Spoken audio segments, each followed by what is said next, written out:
Hi guys, and welcome back for another Brunch Business. We're still down the South Coast. We've found another great location, and it's great being down here and getting amongst some of the people down here and sharing some time with them. It's fantastic.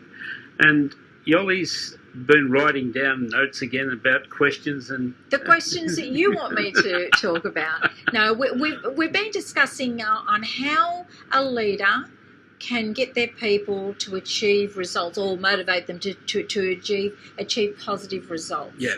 And we both of us discussed 5 questions. Don't say it's just me. He gets me to write them down. Yeah, notebook Susie. So we came up with some 5. Just 5. There's a whole lot more that we came up with, but we thought we'd stick to just 5 questions that you can ask your people to get them to achieve better results or go to the next level. Give a little bit of motivation or whatever. Yeah, and the first one that you mentioned was, what's going great in your role? Any wins, big or small? So in other words, what's going great with you? Have you had any wins, big or small, this week? And make it present. Yeah. But that's a very structured sort of question. It can be just as simple as saying to somebody, how's the week going for you? And if you feel rewarded by what you've done. So. And make sure you keep it present, so it's not long term or how you been going. Yeah. But keep it at how's this week going? Have you got any wins? Yeah. Share. So that's an important thing, I think. Make like it conversational. You said, it's got to be, the time frame factor's got to be fairly small, of time that you're looking at or examining with them. Yeah, that's and making them think about. Yeah. And the other one that you said was, have you got any ideas how we can improve? That's an important one, and that's really, that sometimes can seem to be putting somebody on the spot, but it will make the person think and inspire them to even look more carefully at what it is that they're doing. And it's an open-ended question, so you're not actually targeting one specific area.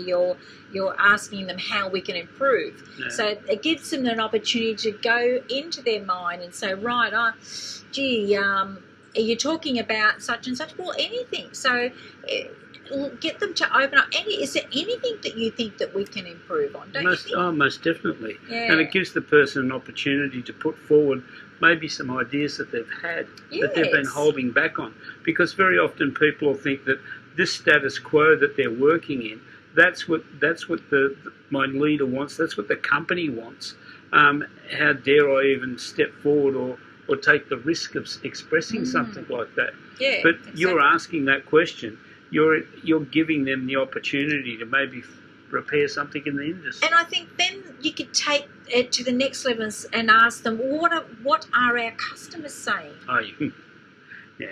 Yeah. So where can we improve? And what are our customers saying right now? Yeah. And once again, they can have that information from the customer that they will withhold if they don't feel confident enough that they can tell you what the problems are that the company's having. Yeah, and I suppose as a leader, you should be really interested in and want to know and be able to accept any answers. And I suppose in asking that question too, you're asking them to share the information so that you can make things better for them. Yeah, that's right.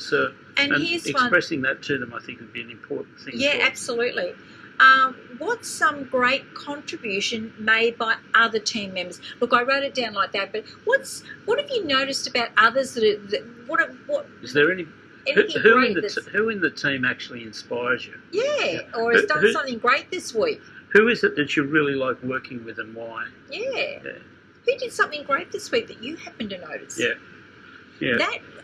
That in itself creates the atmosphere within the team that think of positive things to say about each other. We're going to get into another situation here, which is a great one, which is the one you love talking about, which is providing a good compliment. Yes. Because that third-party compliment always comes back around. The team becomes tighter, doesn't it? Yeah, it does. And the other one that we talked about was, what's the best thing that happened to you this week, either at work or outside of work? And I think this is great because as a leader, if you ask those sort of questions about what's the best thing that happened to you this week, was it here at work or at home? Yeah. Or did you play a sport? Wanting to get to know them even further. Yeah. I think that inspires people to want to share. Oh, most definitely. If you're interested in them, whether it's at work or at home or outside of work, they will want to be part. And once you've asked somebody something like that, and you've shown that form of interest in them, they're going to feel more confident and more relaxed in talking to you.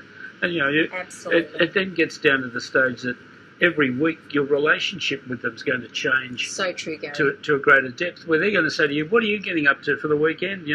Have a great time." And you share all of that camaraderie, basically, right. without the need of any hierarchy type pressure. And I guess, Gary, to finish off this session is to remember, questions are the answer. Most definitely.